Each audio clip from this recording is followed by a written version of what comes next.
Assalamualaikum warahmatullahi wabarakatuh. Perkenalkan, nama saya Santika Dwi Kusumaningati. Saya akrab disapa Tika.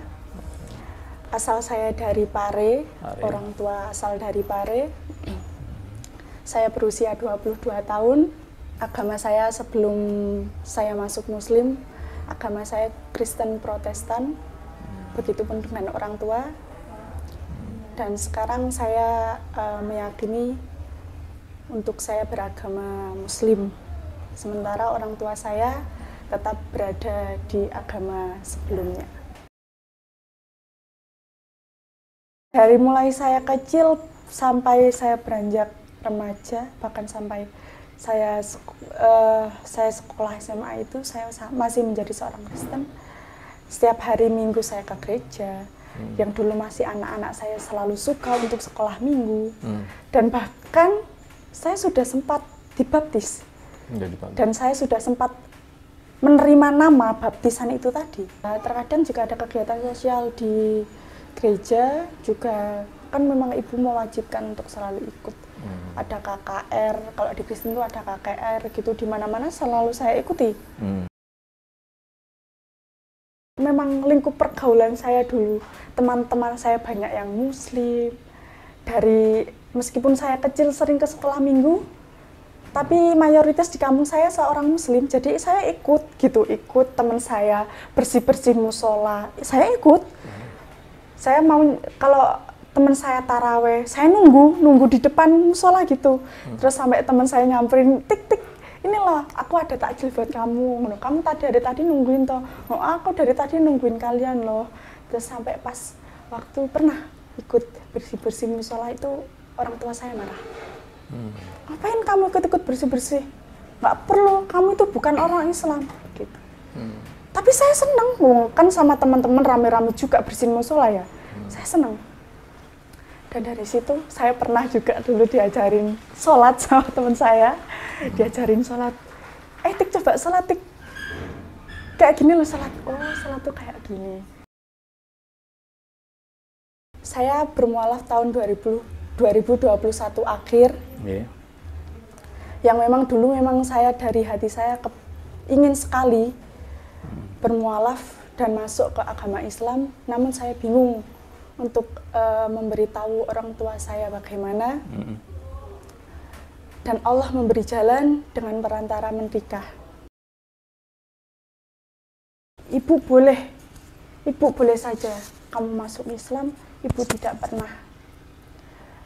pernah memaksa anak-anak ibu untuk terus ikut apa yang ibu ajarkan. Tapi tolong, kamu harus tetap jalankan syariat sebagai orang Muslim ya, Dok. Ibu saya bilang seperti itu. Sholat, ibu bilang itu. Jangan sampai tidak sholat. Akhirnya saya bilang, iya Bu, insya Allah saya akan tetap jalankan syariat sebagai orang Islam. Yaudah, berangkat. Saya berangkat, saya syahadat. Dan sepulang dari syahadat itu, saya lihat ibu saya sudah menunggu di rumah. Ibu saya sudah menunggu, terus ibu saya bilang, gimana Dok tadi syahadatnya lancar? Alhamdulillah Bu, saya bilang begitu. Anak ibu sekarang sudah seorang Muslim, begitu ibu saya. Terus ibu saya menangis di situ. Saya bilang gini, Duh, kenapa Bu, ibu kok menangis? Saya bilang gitu. Ibu nggak suka ya? Ibu nggak ridho ya saya masuk Islam? Saya bilang begitu. Tapi ibu saya bilang, enggak. Ibu seneng lihat kamu seneng. Ibu saya bilang seperti itu. Ibu hanya nolong sondok. Gak bisa menyaksikan kamu bersyahadat. Karena dulu ibu menyaksikan kakakmu bersyahadat, tapi sekarang ibu nggak bisa menyaksikan. Ibu bilang seperti itu. Saya bilang sama ibu saya, Bu, ibu nggak usah sedih. karena nggak bisa lihat saya. Dengan ibu, bapak mengizinkan saya berpindah keyakinan itu saja, saya sudah senang sekali. Saya bilang seperti itu. Insya Allah Bu, setelah ini saya akan tetap seperti apa yang ibu mau. Saya bilang seperti itu.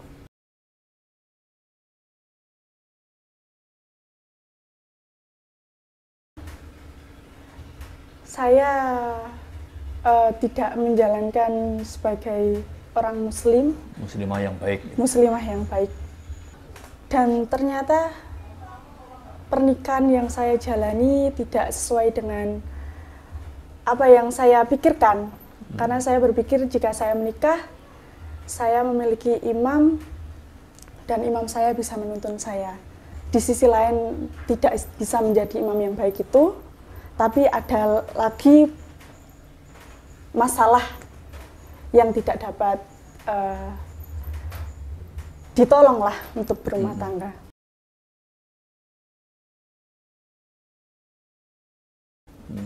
Akhirnya Allah memberikan ujian itu, saya berpikir apa saya akan tetap terus seperti ini? Sampai kapan saya akan mengejar dunia? Dan saya tidak pernah mengingat kematian. Dan semenjak itu saya waktu itu ikut yasinan rutinan di kampung saya. Waktu saya baca yasin, nggak tahu kenapa, tiba-tiba saya tuh kayak ngerasa, aduh, saya udah nggak kuat ini. Saya harus ketemu sama ibu saya, gitu, ibu pengurus saya. Akhirnya saya hubungi lagi, beliau bilang, ibu sudah cari kamu, ibu nanti kamu, kok kamu nggak ada kabar, ibu bilang begitu. Akhirnya saya datang ke rumah ibu. Sebelum saya cerita, orangnya sudah tahu, beliau sudah tahu. Maksudnya Bu Wiwin? Bu Wiwin. Bu Wiwin bilang, ibu tahu kamu ada masalah, ibu bilang begitu. Udah saya cerita semuanya, saya menangis sejadi-jadinya ke ibu saya ini. Ibu bilang sempat cari dulu anaknya, maksudnya suami saya cari dulu. Kan selama ini kan juga udah pisah, nggak tahu dia kemana. Saya sudah coba cari, tapi memang tidak ada jawaban. Terus ibu bilang aja, memang mungkin ini sudah jalan kamu. Dan semenjak itu saya memutuskan untuk berhijrah, benar-benar berhijrah. Saya membuang pakaian-pakaian saya yang tidak layak untuk dipakai sebagai seorang muslimah. Dan saya memutuskan untuk berhijab. Di kerjaan pun saya memutuskan untuk berhijab. Dan di kerjaan itu tadi saya bisa melihat siapa orang yang memandang saya secara fisik, melihat suka dengan saya karena fisik saya, dan siapa orang yang benar-benar melihat sisi baik saya. Saya kerja, saya pakai hijab, di situ banyak yang komplain, gak pantas kamu pakai hijab, ngapain kamu pakai hijab? Saya cuma bisa diam, saya kasih senyum aja. Terus banyak yang bilang, loh, kamu pakai hijab ya sekarang? Kamu cantik loh pakai hijab, kamu cocok pakai hijab, kamu kelihatan lebih muda, nggak kayak tante-tante kayak kemarin, Masya Allah. Dan selama saya berhijrah, tidak sedikit yang menghujat saya karena masa lalu saya yang seperti itu. Mereka bilang, percuma kamu berhijab, percuma kamu berhijrah, kalau sifat kamu kayak gitu. Saya cuma bisa diem, saya terima, karena di saat saya memutuskan untuk berhijrah, saya juga harus berusaha menahan diri untuk tidak menerima kejahatan yang saya terima dari orang lain. Karena mengingat saya berubah, itu rasanya gampang sekali. Hanya menggunakan hijab panjang, pakaian syar'i, mengenakan kaos kaki, saya pikir saya sudah berubah. Ternyata tidak.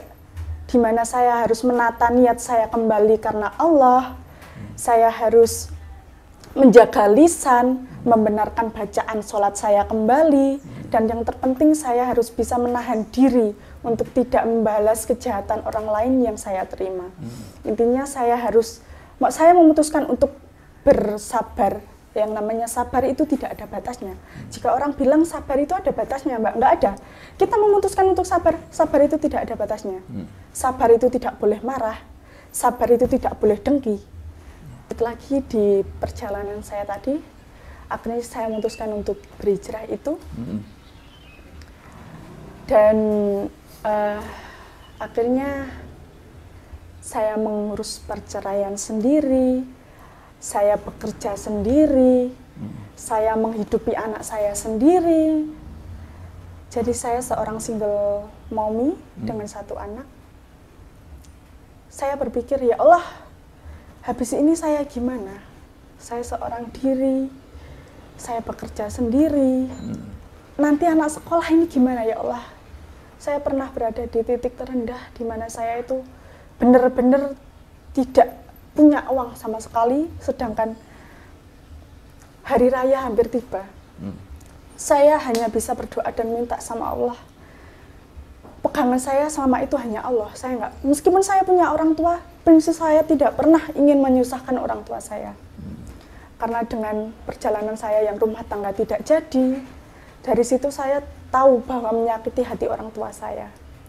Dan saya tidak ingin lagi dengan membebani kebutuhan saya di orang tua saya. Saya cuma minta sama Allah, saya berdoa sama Allah, ya Allah, habis ini hari raya, saya perlu zakat. Tapi sedangkan saya ini nggak punya uang, ya Allah, saya minta saya protes sama Allah. Dulu sewaktu saya meninggalkan dan melalaikan perintah-Mu, saya ini uang seakan-akan nggak pernah habis. Tapi ketika saya memutuskan berhijrah ini, kenapa ya Allah Engkau uji hamba di ekonomi hamba? Saya protes sama Allah. Saya nangis, saya ulang-ulang doa saya setiap hari. 2 hari sebelum Lebaran, setelah saya sholat maghrib, saya buka HP saya. Kakak sepupu saya chat saya dan bilang, Nduk, ini ada zakat mal dari kakak buat kamu. Saya nangis sejadi-jadinya, ya Allah, ternyata Engkau memang jawab apa yang menjadi doa saya selama ini. Engkau jawab apa yang menjadi permintaan hamba, dan Engkau jawab tepat pada waktunya, ya Allah, saya bilang begitu. Dan setelah itu, rezeki mengalir terus. Alhamdulillah, saya bisa zakat, saya bisa kasih THR ke keponakan saya bisa belikan anak saya baju, Masya Allah. Dan dari itu saya berpikir, ya Allah, maafkan hamba selama ini telah meninggalkan-Mu, saya bilang begitu. Dan dari situ saya berpikir, lantas perihal apa lagi yang membuat saya lalai akan perintah Allah? Perihal dunia apa lagi yang membuat saya meninggalkan Allah, saya begitu. Dan dari situ saya ambil pelajaran bahwa jangan pernah menyepelekan, jangan pernah anggap doa itu tidak pernah Allah jawab. Dahsyatnya doa saya bisa rasakan sendiri.